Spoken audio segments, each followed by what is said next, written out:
and welcome to another VRTK tutorial video. In this video, we're going to talk about the dominant controller and how we can get our curved pointer to always follow around the dominant connected controller. So when the left controller becomes dominant, it will automatically follow that. And when the right controller becomes dominant again, it will automatically follow that. Please consider becoming a VRTK patron. There are plenty of membership levels to sign up at, and it really helps to fund these videos. So we're back in the scene from a video from quite a while ago where we just set up our curved pointer. And what I'm going to do is I'm going to set it up so our dominant controller is where our curved pointer is being projected from. And then when our dominant controller changes, such as we remove the battery or the battery dies in our right controller, the pointer will automatically switch to the left controller, which will then become the dominant controller, as that's the only active one in the scene. So this is really easy to do. If we look at our tracked alias, we can see we've got all these different events, and we've got left controller events and right controller events. And down the left controller, we've got left controller became dominant controller. We've also got right controller became dominant controller. So these events will actually emit when that controller becomes the dominant controller. And there are different ways in different headsets that can determine when a controller becomes dominant.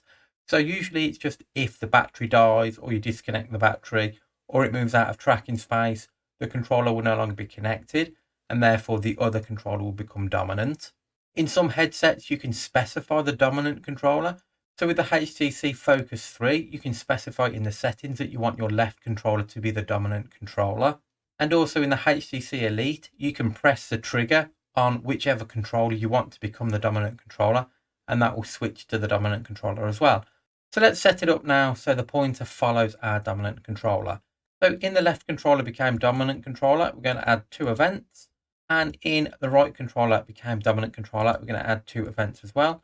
And in all of these, we're going to grab, drag and drop our object pointers curved into each one of these. So when the left controller becomes dominant, the first thing we're going to want to do is on our object pointer curved on the pointer facade, we want to change its follow source. So by default, if we look, our follow source is right pointer, which is down in our poses in generic XR. And there's also a left pointer pose as well. So back in our tracked alias, we don't want it to follow the right pose. We want it to follow the left pointer pose. So we'll grab, drag and drop that in there. And then the same for the right controller.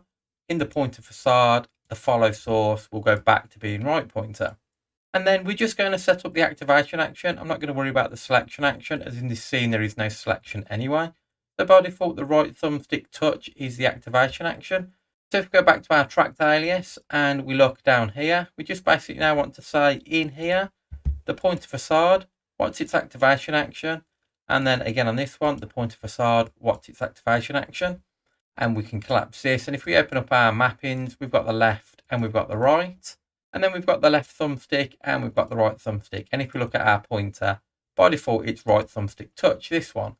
So in tracked alias, so when the right controller becomes the dominant controller, we want right thumbstick touch. And when the left controller becomes the dominant controller, we want left thumbstick touch. And there we go. That's all we need to do to set up a very simple scene that has dominant controllers that will control our pointer. Let's jump into the scene and we'll see this working. So we're in the scene and we can see I've set up a couple of simple spheres to follow my controllers around. We got the red sphere following our right hand and the purple sphere following our left hand. And if I was to press the right thumbstick down, we can see we get our curved pointer following our right hand around. And if I was to press the left thumbstick down, we don't get anything. So now if I remove the battery in the right controller, we can see the sphere is no longer moving as the right controller is disconnected. But now if I press my left thumbstick down, we can see that pointer is now following our left controller around. And then if I was to reconnect the battery in the right controller, we can now see the controller is following and tracking again. And the pointer is now tracking the right controller. And there we go. We've set it up so we've got our pointer following our dominant controller around. And the dominant controller is starting off with the right hand. And then when the right hand controller disconnects, it automatically becomes our left hand. And then when our right controller reconnects, it goes back to being the right hand. I hope you found this video useful. If you have, please consider subscribing to the YouTube channel. Leave any likes, dislikes, comments down below. Please consider becoming a VRTK patron. And I'll see you for the next video. Thanks for watching and bye for now.